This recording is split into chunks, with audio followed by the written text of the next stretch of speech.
পুরো পশ্চিমবঙ্গ জুড়ে সবাই শপথ নিয়েছে সেফ ড্রাইভ সেফ লাইফ নিয়ম মেনে চলার।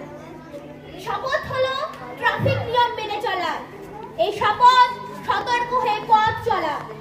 তাই আমি মনে করি আমার এই পথ সংস্কৃতি নিয়ম মেনে চলার লক্ষ্যে শুধু আমি একা নয়, পুলিশ, পরিবেশ, পুলিশ, শিক্ষক, শিক্ষিকা ও ছাত্রছাত্রীরা আমার সঙ্গে একমত হোক।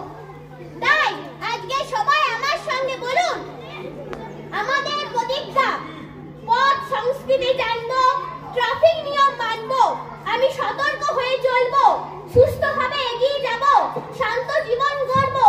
এই পথ শুধু আমার নয়, এই পথ মোদের সবার, তা সর্বদা মনে রাখবো। আমি আরেকটা কথা বলতে চাই। এই যে কিছুক্ষণ আসার সময় আগে আমি দেখলাম যে একটা ছাত্র এদিকে আসার সময় অ্যাক্সিডেন্ট হয়ে পড়ে। তো আমি ভাবলাম তোমাদের স্কুলেরই বটে, কিন্তু পরে জানতে পারলাম আমাদের গ্রামের পাশে স্কুলে।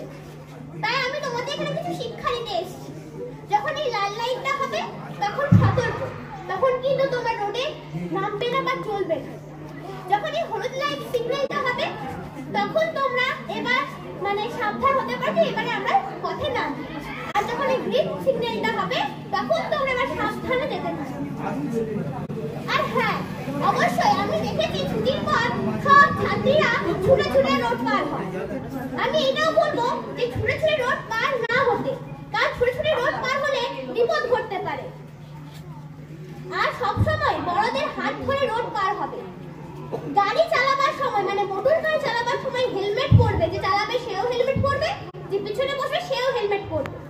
আর গাড়ির চালক চার চাকা পরিচালকরা সবসময় সিট বেল্ট লাগিয়ে রাখবে। তাতে কি হবে, অ্যাক্সিডেন্ট